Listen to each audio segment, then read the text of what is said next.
I don't know. I don't remember the name of the athlete, but I remember listening to her on either a podcast or a radio show or something, where she talked about how, as an athlete, all of the coaches were always telling the athletic people, and including her, how to, quote, get rid of fear. And at some point in her life, she realized that if she did the opposite, in other words, faced the fear, not try to get rid of it, that fear catapulted her, where she had more Yes. energy and more, and she became a better athlete. She wrote a book on it, and she now is traveling around talking about this very thing that you're talking about. Excuse me. So there's a lot to it, but we've been kind of sold a bill of goods that we should get rid of fear rather than understand how to use it as a tool. Yeah, and as a fuel. Right. Gay Hendricks talks about this in his The Big Leap. You've Oh, I probably love read that that book. book. Oh, yeah, I love that book. Me too. The Big Leap, ladies, The Big Leap. If you So haven't read good. it, get it. Oh my God, it's amazing. So good. And in there, he talks about fear being excitement without the breath. Let me kind of think about that for a So, second. Excitement yeah, out the breath, like you're not breathing, correct. So, if you are excited and you hold your breath, right? that could be fear that you're experiencing. And if you just breathe into Um, the fear, you Oh, invite life comes through our breath. That's how we're alive. So if you invite breath into the fear, if you invite life into the fear, like I'm kind of scared to do this presentation. I'm a good coach. I'm not the best speaker. And so this is a stretch for me and I feel a little nervous, I hear you. And so I just keep reminding myself, just breathe, just breathe. Yeah. In my lifetime, Wendy, I've had two events that I can recall vividly where fear paralyzed me. I mean, Mhm. I was paralyzed. And so I had the forethought to say to myself, what's the one thing that I fear the most that I think if I did it, I would die? And the first time it was drive a stick shift car. Really? Really, I remember getting into a car, trying to learn how to drive a stick shift, and all I could think of was, I'm going to die. Oh, Okay. yeah. And Yes. so the next day, I bought myself a Peugeot stick shift car, Look at and you.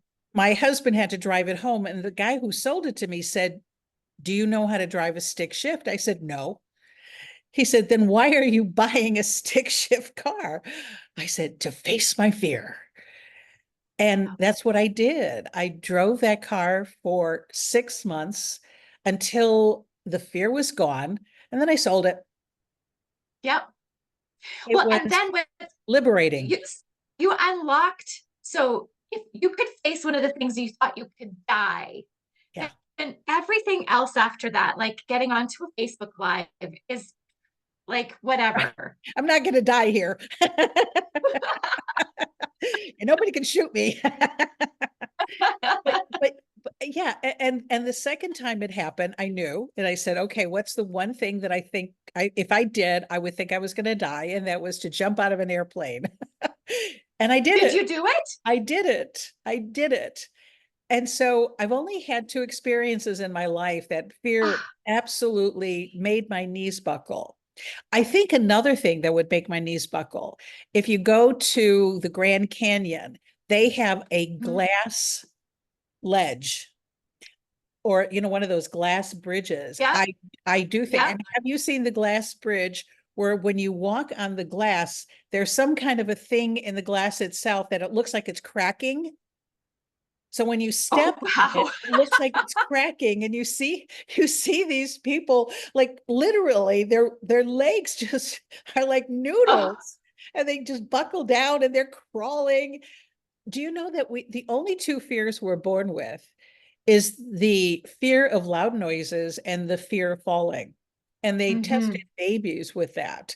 And so a baby would be crawling and they would reach a part of the space where it was glass and they could see down and they wouldn't crawl. Interesting. Yeah, but I love what you're doing on this. I would like to introduce Wendy J. Holloway. Here's how Wendy is so important to me. So Rosie, she's my co-author.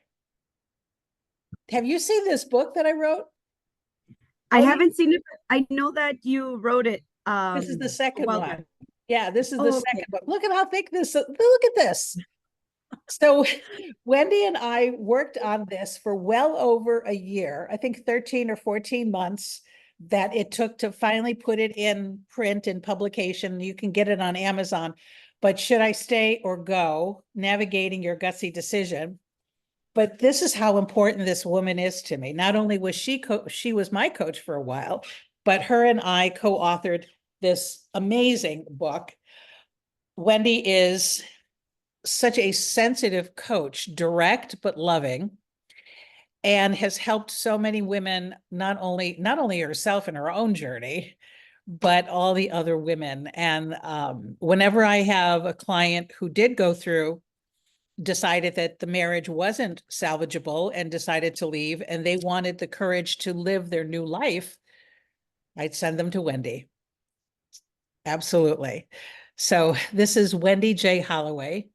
And the title of your talk today is? Find your courage to do the thing you've been waiting to do. All right. So I'm going to put myself on mute and you take it away, Wendy. One of my most proud accomplishments this last year was to publish the book with Kimberly Brenner. As most of you know, Kimberly is a brilliant communicator, and she's so effective at helping women to understand how to communicate more effectively with the men in our lives. I learned so much on working with on this project with her. She's my mentor for marriage relationship. Kimberly, thank you for this. Thank you for including me in this summit. So excited. So hello, everyone. I'm so grateful to be here with you today. Thank you for giving me your time and attention.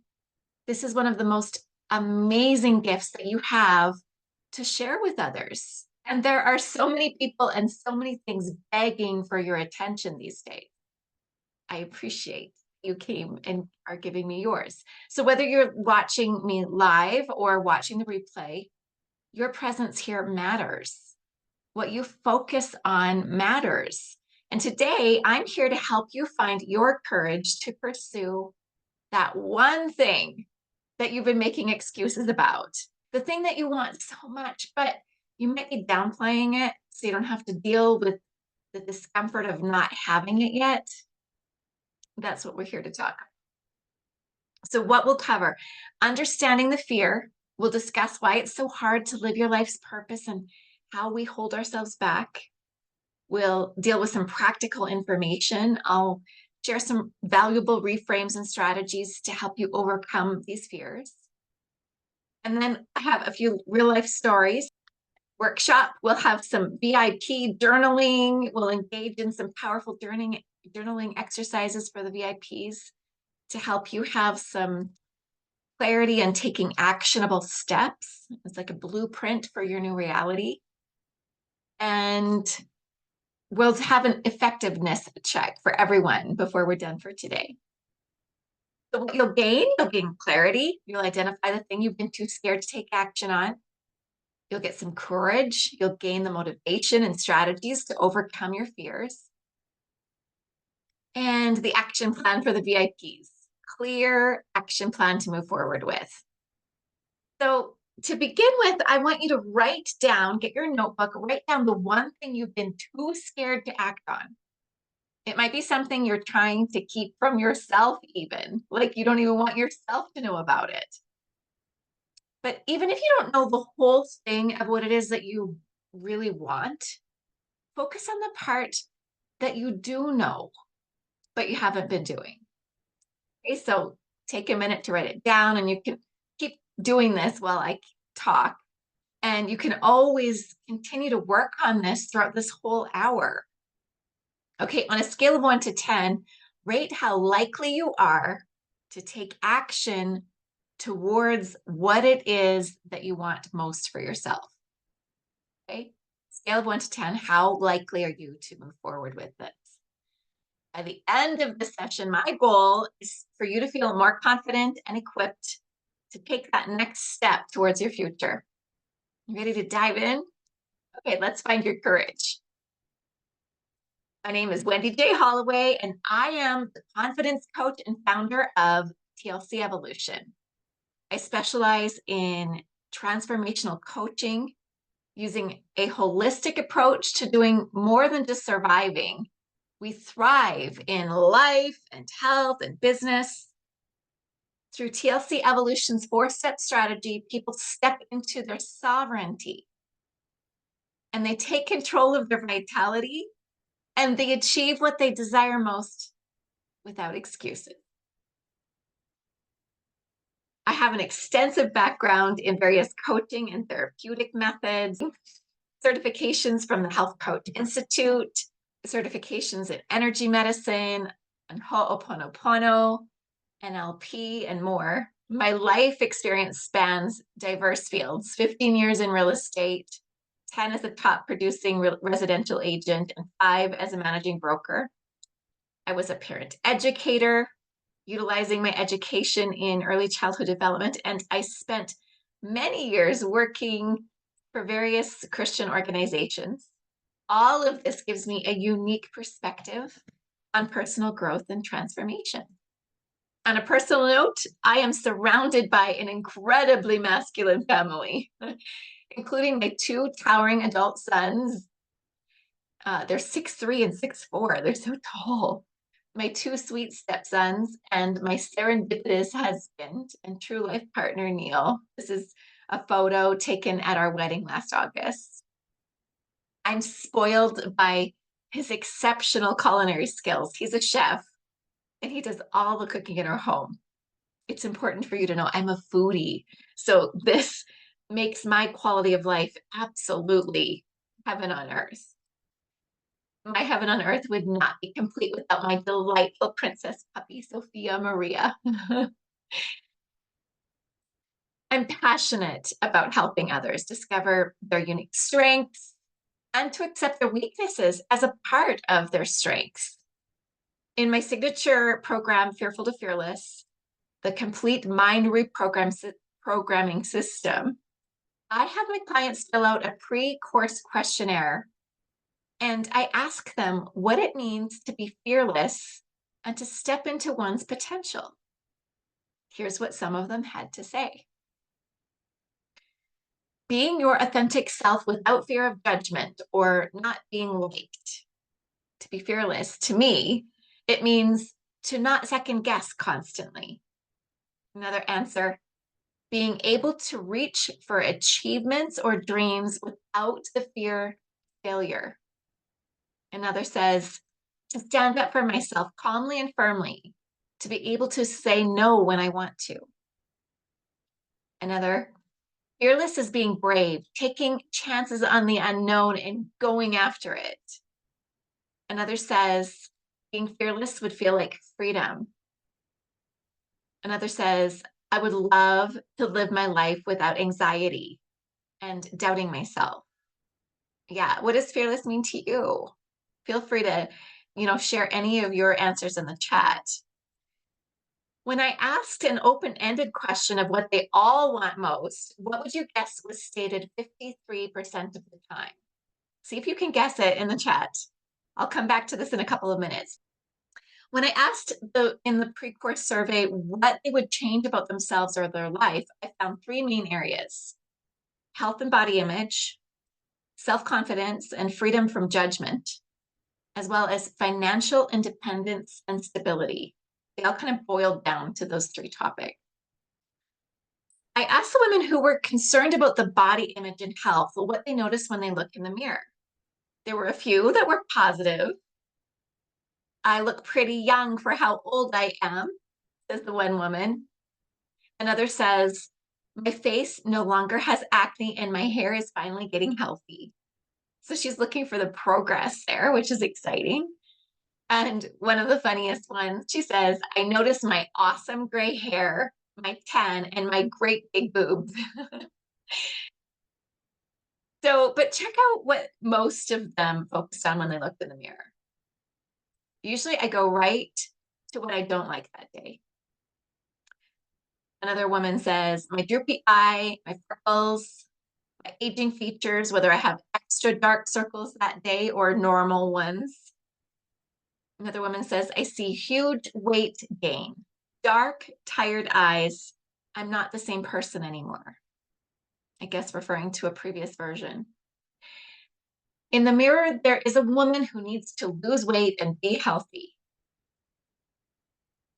And another quote, I see my fat stomach and thighs.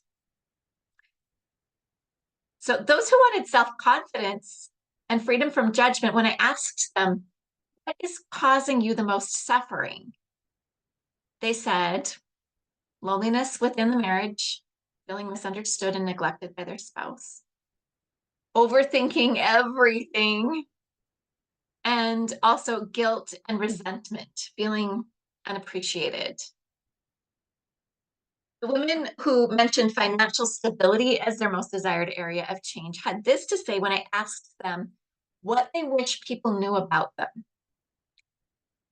The one woman says, I wish that people knew I used to be more than a middle-aged mom in a crappy rental. You can feel the pain in that one. Another woman says, I deeply care about the welfare of others and the future of our society. I wish that people knew that's what drives my passion for success. Yeah, absolutely. Another says, even though I have a tough exterior, I'm very sensitive on the inside and I do need help sometimes. She wishes people knew that about her. And the last, I wish people understood how hard I push myself every day. I wonder if you see yourself in any of these answers. Okay, when I asked the open-ended question of what they all want most, what did you guess was stated 53% of the time? The answer, happiness. 53% said that the thing they wanted most was happiness. Here's the rest of them kind of broken down so that you can see if that matches any of your guesses. And I asked them all what their confidence level was on a scale of 1 to 10. The average was 5.75 out of 10. Interesting. I wonder if you have your own number out of 10. And I'm also curious, what number did you have at the beginning when I asked you how likely you are to take action on that thing that you've been waiting to do? Is that reflective of your current confidence level? Is your current confidence level the same as how likely you were to take action? I'm curious. I'd love to hear that in the chat too. Okay, so my summary of the problem, of the core problem, after reading all of the data and having led these women through this life-changing program, I've summarized that most women aren't really sure of what they want.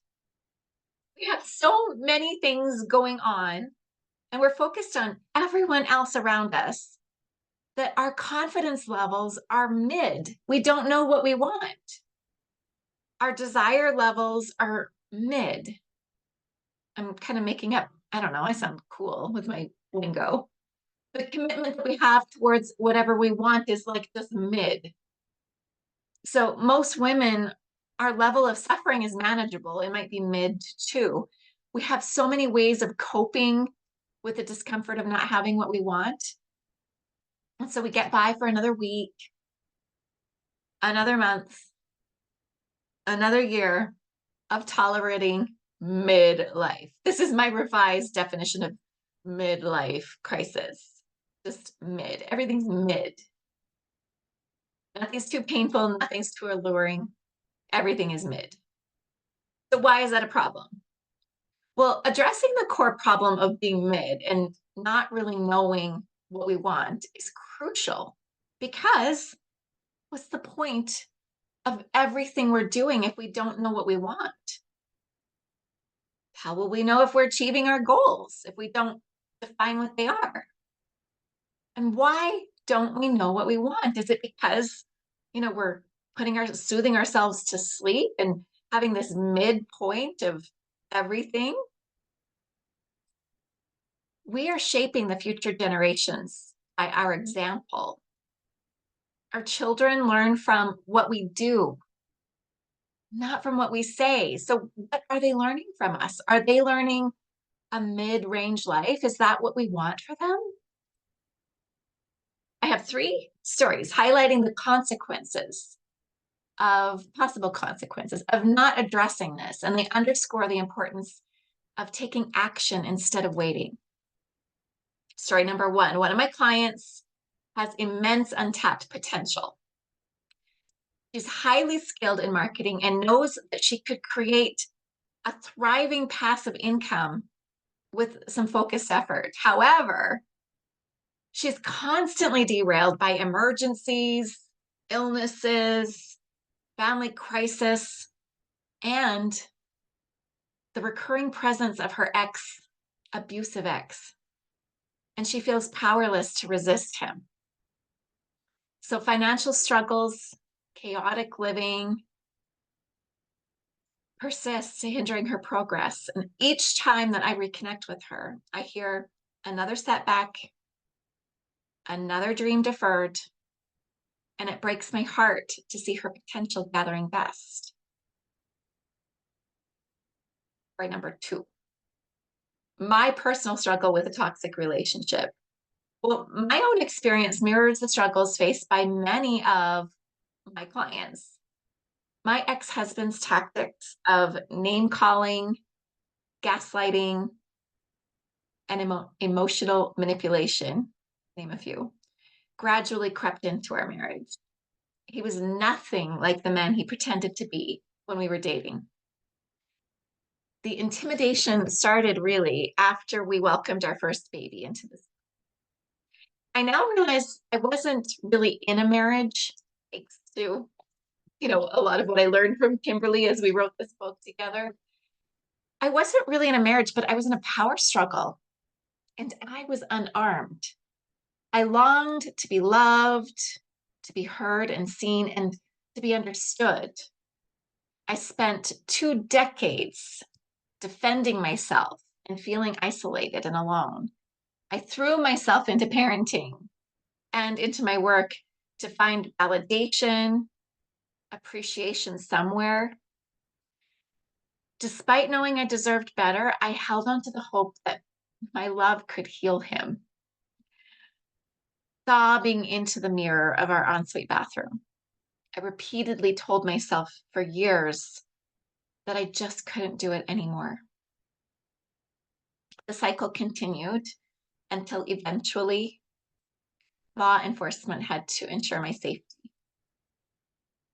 I remember looking down at my bare foot on the brake pedal in the middle of the night, clinging what was supposed to be the safety of my home in my pajamas, clutching a purse that I had started keeping beside the bed with a spare set of keys and an old phone for emergencies. I was making more money than I could have ever dreamed of. Yet I was terrified to leave him and scared that I couldn't make it on my own. I remember looking at my bare foot down on that brake pedal and asking myself, when did this become my life? Story number 3.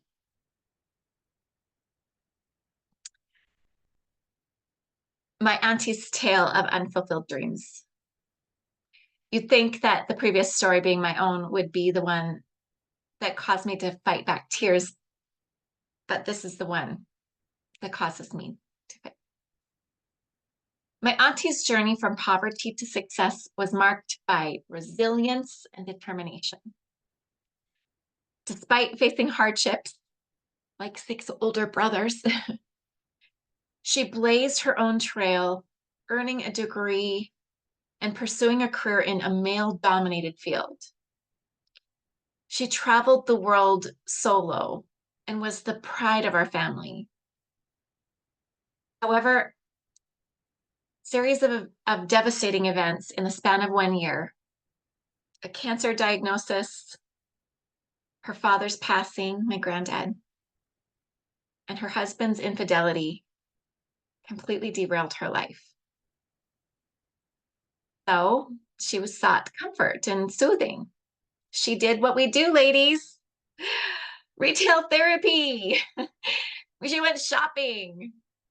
She accumulated possessions as a distraction from her pain. And much like her dreams, her home became cluttered and impassable, a physical manifestation of her emotional struggle to let go and move forward.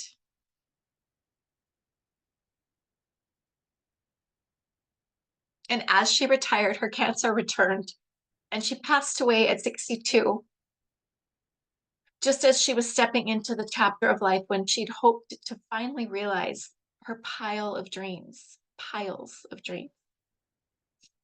So her story serves as a poignant reminder of the consequences of unresolved emotional wounds and the weight of holding on to the past, leading to unfulfilled dreams and a life overshadowed by regret. These stories underscore the grave repercussions of neglecting to do that thing that you've been waiting to do. Squandered potential, ignoring self-sabotage and external disruptions, as seen in my client's struggle with not developing her marketing strategies. If you're doing this, it can thwart your aspirations and trap you in a cycle of frustration and financial instability. Emotional and financial devastation, remaining in toxic relationships, as exemplified by both myself and my client. It results in profound emotional and financial harm, even sometimes endangering physical safety. And this takes a toll on mental health. It fosters feelings of helplessness and diminishes self-worth. And then there's a lifetime of regret. My auntie's narrative vividly illustrates the enduring consequences of unresolved emotional pain and the inability to release past trauma. So despite all of her remarkable achievements, her reliance on material things to cope with emotions, with the turmoil that she had, it left a life clouded by regret and bitterness. So the call to action. By addressing these head on, you can break free from these cycles and you can step into your true potential. Whether it's seeking professional help, learning to set some firm boundaries, or dedicating time to personal growth, taking action is essential. Please don't let your dreams remain unfulfilled or your potential untapped. The time to act is now before these problems pile up further. Because at what point are you going to make the changes? If not now, when? So here's the checkpoint. I want you to check in on that thing that you've been waiting to do. What is the one thing you've been waiting to do, too scared to take action on? Did you write it down? Now reflect on the consequences of not addressing whatever it is that keeps you from moving forward. And at this checkpoint, I'm curious, has anything already shifted? On a scale of 1 to 10 now, how likely are you to take action towards what you want most for yourself? Please share this in the chat. I'm going to know, has it shifted at all, having heard these stories? So these stories serve as a powerful reminder of the importance of addressing personal and emotional issues. But now let's explore together some ways to make this change happen for you. TLC Evolution empowers women to unlock, and men, to unlock their potential, establish boundaries, and release our past hurts. We practice self-compassion, and then we pave the way for seeing our dreams come true.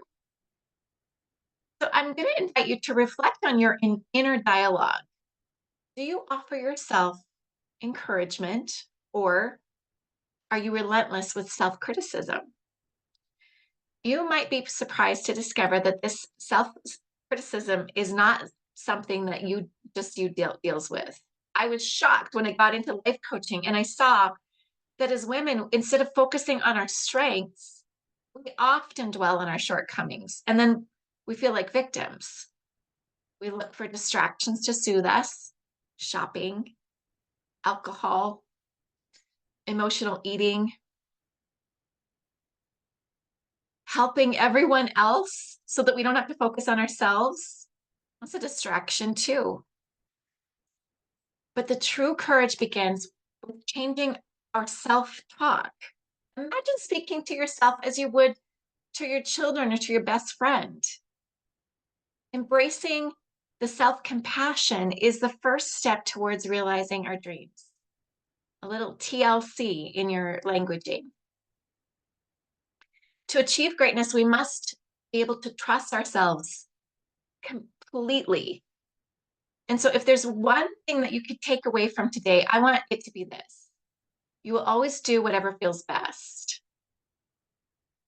You will always do whatever feels best. So the key to unlocking your courage lies in cultivating an environment that's conducive to your growth. If keeping things the way they are feels more comfortable, then you're going to stall on pursuing your dreams. Solving this might involve refraining from behaviors that lull you into complacency, like the shopping and alcohol and helping everyone else first. It might mean shifting your focus from your perceived flaws to acknowledging your progress. It could involve emphasizing areas where you're already confident. Maybe you just need a really clear plan of action for yourself, which we'll get to as a strategy. But whatever it is, it's probably going to be told to yourself kindly and not in a critical manner. You will always choose whatever feels best. If you're speaking to yourself critically, it's probably going to not feel good, to try to make progress on something that's scary. You're probably going to need some support rather than criticism. So turning off the noise, this is the T in the TLC evolution, and it's crucial. As women, we often prioritize everyone else's needs over our own, neglecting our own desires and well-being. Michelle highlighted this issue yesterday, discussing the cultural expectation of excessive caregiving as women. Another challenge that we face is holding on to past hurts, adopting that victim mentality. And then as a victim, we resort to self-soothing behaviors, and those hinder our growth. So what noise is cluttering your life? And how do you typically cope with it? If you have been soothing yourself into a state of indifference, I've got news for you. That's fantastic. But perhaps there's a better way to silence the noise of negativity while, turning up the volume on what truly matters to you. Let's explore those possibilities. Clearing clutter instead of distracting ourselves. Clearing clutter is essential for making space for your dreams. Are you unsure where to start? Well, I guess it depends on what's cluttering up your life. What's noisy for you? In session 4 of Fearful to Fearless, we identify what's noisy. We go through a whole big list. Some of them are unfinished tasks. On a scale of 1 to 10, how loud, how noisy are unfinished tasks for you? Anxiety. How loud is anxiety for you? Arguments and dramas. How loud is that for you? Everyone has clutter to clear. And it just depends on what's noisy for you, what's holding you back. So just take out your journal and jot down your clutter without judgment. Let your pen just flow, and you can keep writing as I go on. You might even list some names No need to feel guilty. They just might happen to be the noisiest elements in your life right now, and that's okay. There's no judgment. Actionable tips for clearing clutter: setting boundaries.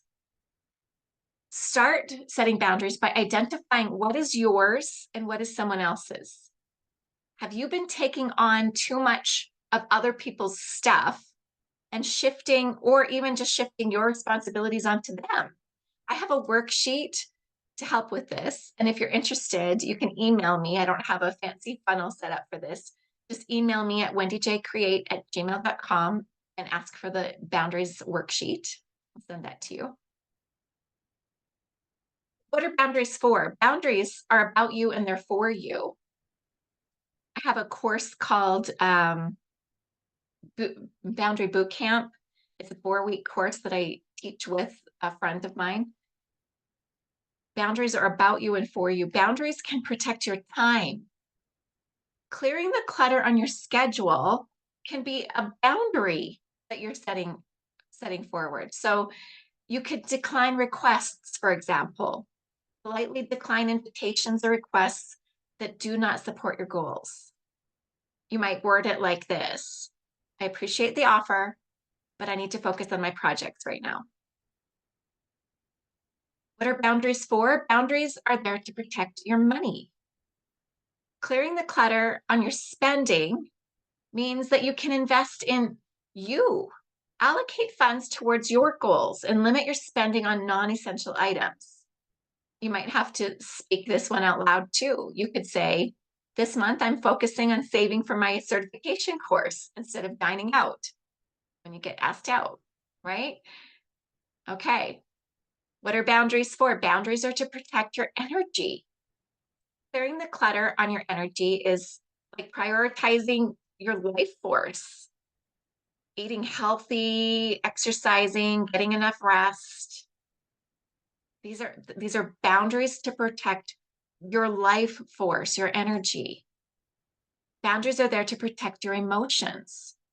There's a wise verse that says, guard your heart, for it is the wellspring of life.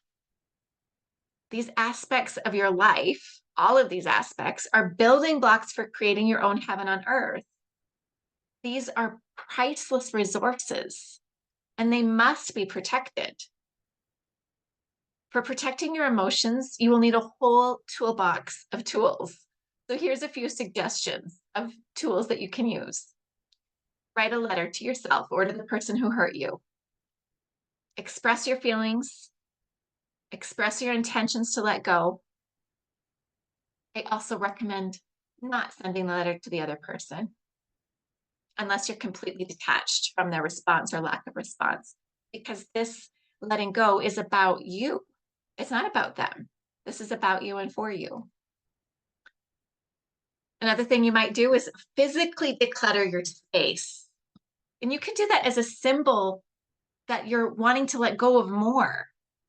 I wonder how much energy is attached to all of those things that clutter your space. Right? Another way to let go of past hurts is to use techniques like Ho'oponopono. It's a Hawaiian practice of reconciliation and forgiveness, and it can help you to release negative emotions. And it's amazing. I love this so much. I have my certification and I lead Ho'oponopono practice once a week in the new online community called The Friendly Universe. I'd love to have you come and try it. If you just try this tool out and see if it works for you as well as it has for myself and other clients. Another way to let go of past hurts is The Work by Byron Katie. This is an amazing tool for doing some self-inquiry, especially when you're having a hard time forgiving someone else. It can be difficult to work through, and sometimes you need to get somebody to help you work through the work, but I highly recommend. It's such a good tool. Letting go of past hurts by breath work. You can reset your whole nervous system with breath work. We also practice this every day in the Friendly Universe, including our practice on Tuesdays, where we focus on relieving pain in the body with our breath work. That's done in cooperation with Hope Support for Chronic Pain. They join us in the Friendly Universe during our Tuesday breathwork sessions. Okay, journaling. Journaling can help remove or clear the clutter from your thoughts onto your pen. It's crazy what just writing it down can do to get it out of you, to get the energy out of you.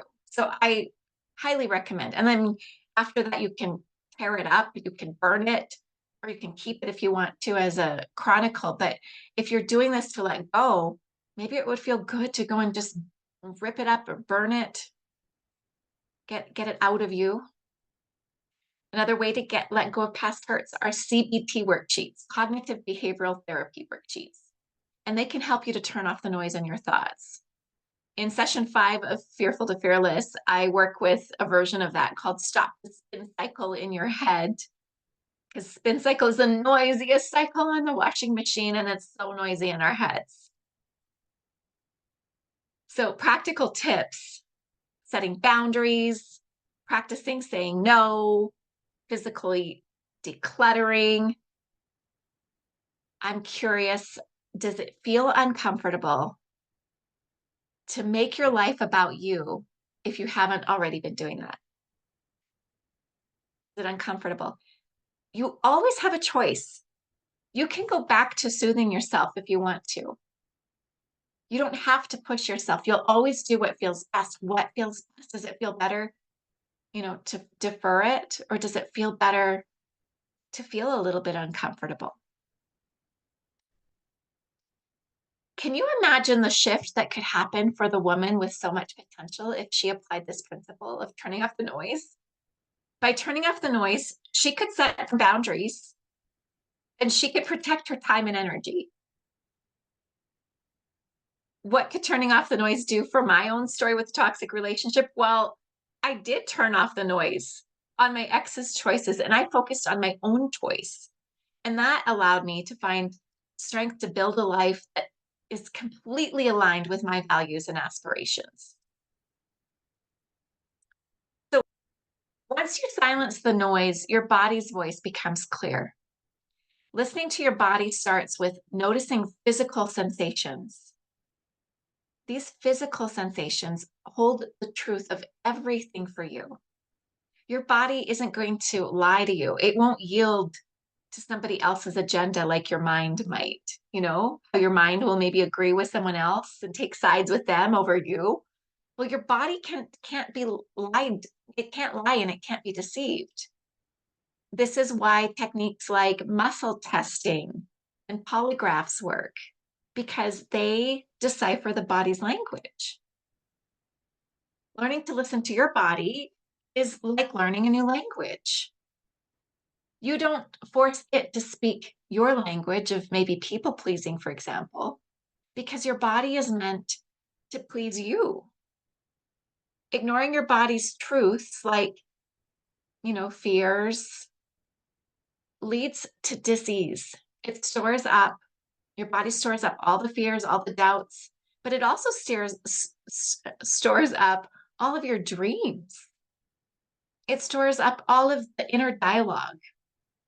And we're meant to be in tune with our bodies and understanding it as it whispers to us. When we ignore it, it could start getting louder and have really loud messages like pain. But in listening to your body with the TLC evolution, we learn to partner with our bodies and listen to their wisdom. I've got a video I want to share with you. This is responding to a slam. So I want you to watch and reflect. While you're watching this, think about your fears regarding the thing you've been waiting to do.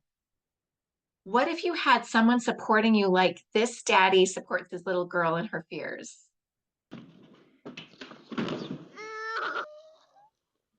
Did it scare you or did it hurt you? The drop-in was amazing, you know that, right? Sometimes we just slip out on the ramp. What if I fall again? Well, I'm kind of scared and I really want to do it. Sometimes it's scary doing hard things, and it's totally up to you whether you want to give it a go right now. I'm scared that I'm going to fall. We can skip this. You don't have to do this. I want to. Whoa, it's It's okay. well, okay. Catch. Okay, so I'll do it. 1, 2, 3. That was a great job doing that after falling. It's really brave. And Is my foot okay back yeah, there? it looks amazing. And then just lean forward and stomp and bend your knees. And I'll be here in case you fall. You promise you'll catch me? So do your thing, and I will be here the whole process. Here, and here, and here, and here, and here, and Okay. here. Whoa. Whoa. 1, 2, 3. Slam. I want to say that I think that's really amazing that after that fall, you've gotten up and you've worked through that fear, and you're dropping in again. 1, 2, Sam. Woo! Wow, you're cruising that ramp. Here, let's do the next one. Boom, boom, boom. I am stoked for you. That's really cool that you did that. Okay. Reflecting on this video, what tips are you taking away from the video on what your inner child needs in order to feel brave? In order to feel brave enough to do the thing that you've been waiting to do? In order to have the courage, what tips are you taking away? I wrote down a few of my own. I saw how, Daddy dialogued with her fear. I also noticed the strategies to comfort her, yet still encourage her to try it again, not to give up. But he also made it safe for her to choose to keep going or to stop. Either one was a safe choice for her. We can do that for ourselves, to our own inner child. We need to be clear on what needs to happen for success. So he was like, this is how you'll do, like, this is what you need to do if you want to succeed at it. And he was encouraging and supportive in his speech with her. So tools for listening to your body, we'll kind of move into that away from, the inner child support. Tools for listening to your body. Some other things that could help are mindfulness meditations. There are lots of visualizations that you can do. And if you can allow yourself to feel them like they're real, your body doesn't actually know the difference between real and imagined.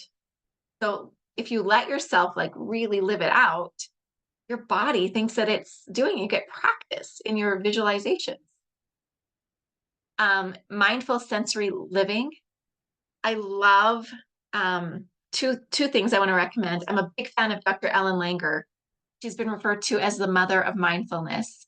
She has lots to say on it, but she talks about, instead of going inward like mindfulness meditation, this is more like a sensory living type of thing, so that you drink in life through your senses. Another resource I love for this mindfulness sensory living is a book by Gretchen Rubin called Life in the Five Senses. And it's so good for this, for listening to your body. Body scanning. It's just a quick technique that you can do just to scan your body. You can do it right now, checking from the top of your head down to the tip of your toes, noticing, what sensations you're feeling. And you can start asking your body, about those sensations. Bucket list reading. This is a fun one for listening to your body. So it's just to practice and get to know your body's language. But you could read from a list of a whole bunch of bucket items and notice how your body responds to the different ideas and the different possibilities. Like, do you get excited? Do you get shut down? Like, just feeling all the sensations. This is one way to learn to listen to your body. Okay, so we're on to the last bit, creating your heaven on earth. We create our reality constantly through our thoughts, our actions, and our choices. We must ensure we are building a life that aligns with our true desires and values. Otherwise, if we build a life that's aligned with other people's desires and values, then we're probably creating our own personal hell on earth rather than heaven on earth. So I want you to take an inventory of your heaven building resources. Many times we focus on what we don't have and we think, I don't have what it takes. I don't know what I need. But I've learned that if we don't have something, then we must not need it. Because if we needed it in order to fulfill our destiny, the universe, God, that which is greater, would make sure that we had it. So what do you have? Well, I'm going to help you with this a little. You have your attention and your focus. Give your attention and your focus to the priorities that truly matter to you. Focus on activities and goals that align with your core values and bring you joy. Spend time each day reflecting on your goals and visualize your desired outcomes.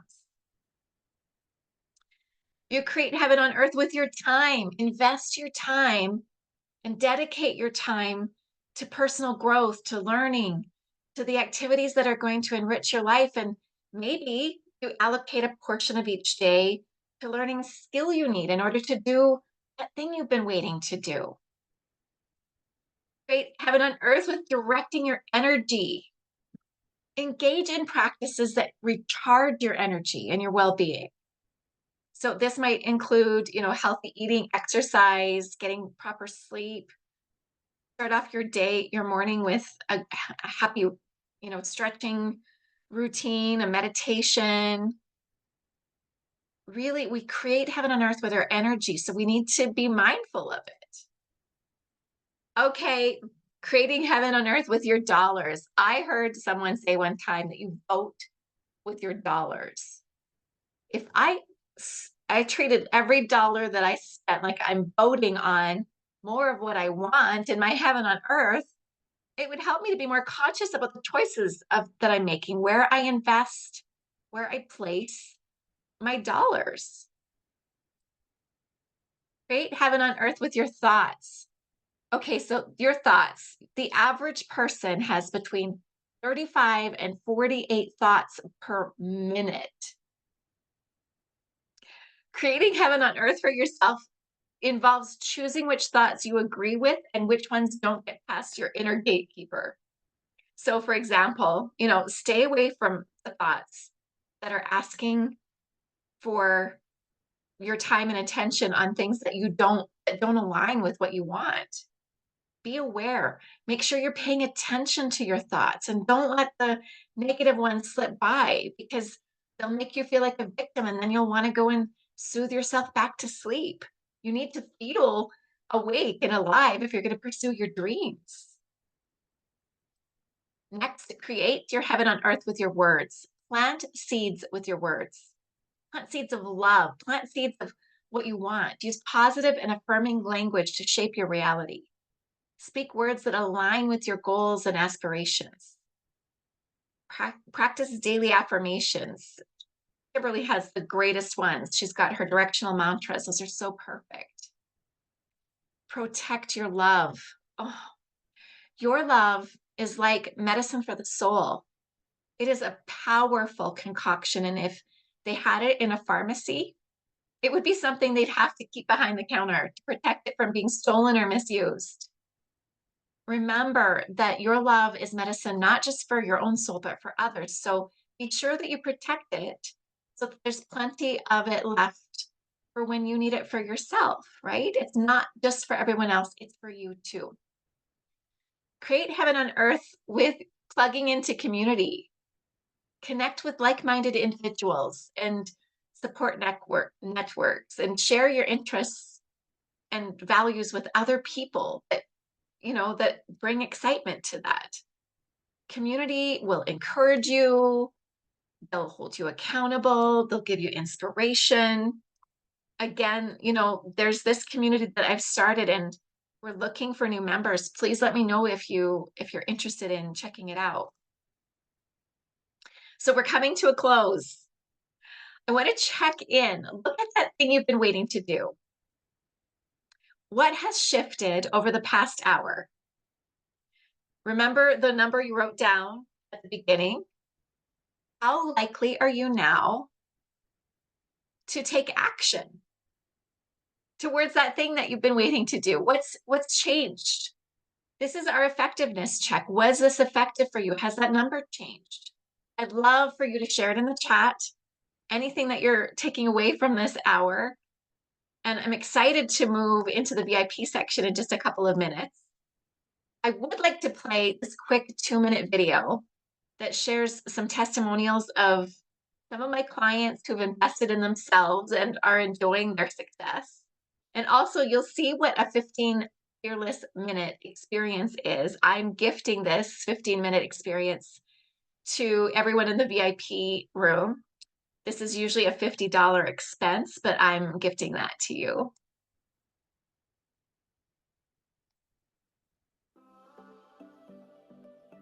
What would it be like if you knew what you wanted and you could get it? What would it be like if you could look at pictures and videos, listen to recordings of yourself, and to truly love what you're seeing? So I actually had somebody message me this morning and said, I've noticed that you've changed a lot. You're a lot more happier. You just seem so free. This is me in 2022, always covering my face in photos, ashamed of who I was. This is me now, after learning with Wendy J. Holloway coaching. I don't need to apologize for who I am. The only validation I need is my own, and I choose to love myself unconditionally.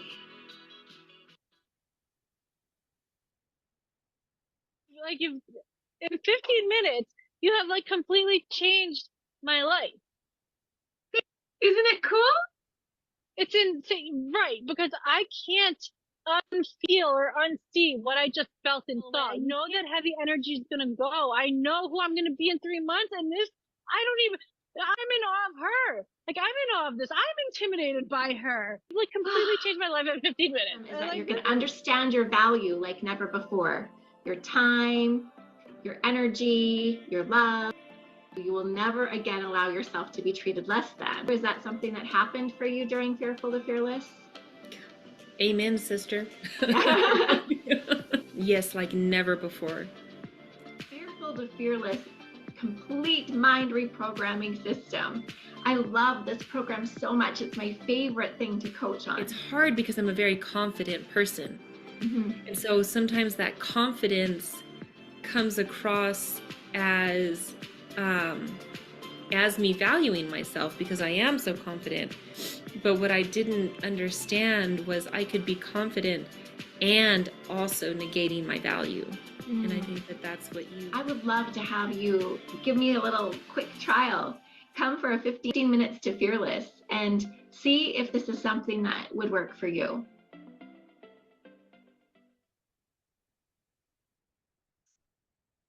Ah, I love seeing my clients. As I conclude this portion, I will never forget the pivotal moment when I chose to prioritize my own happiness. Despite the fear and judgment and misunderstanding that was sure to come from others. And it was a challenging journey. You better believe I was scared, but I did it. And I would never go back, not for 1 second, not for 1 second, unless it was just to go back to my previous self and tell her that I am so freaking proud of her and to tell her that she can do this and that her life is going to become so amazing and so rich with all the things that matter to her as she, builds her own and creates her own heaven on earth. She will never again have to look at herself in the mirror begging for someone to rescue her because she rescues herself. So as for the woman with the untapped potential, I hold on to the hope that she will recognize her worth and seize the opportunities before her and honor her freedom. And I also honor her freedom to choose what's best. Absolutely. And for my dear auntie, may her journey inspire us to release the burdens of the past. Please help me honor her memory by turning the volume down on your noise and turning up the volume on your dreams. Thank you everyone for being here. I have a free guide that walks you through more ways that you can apply the TLC evolution strategy. I just want to thank you again for allowing me to share this information. I hope that you found it helpful. My prayer for you is that your dream can be the thing that feels best, because you will always do what feels best to you. Big love. Thank you.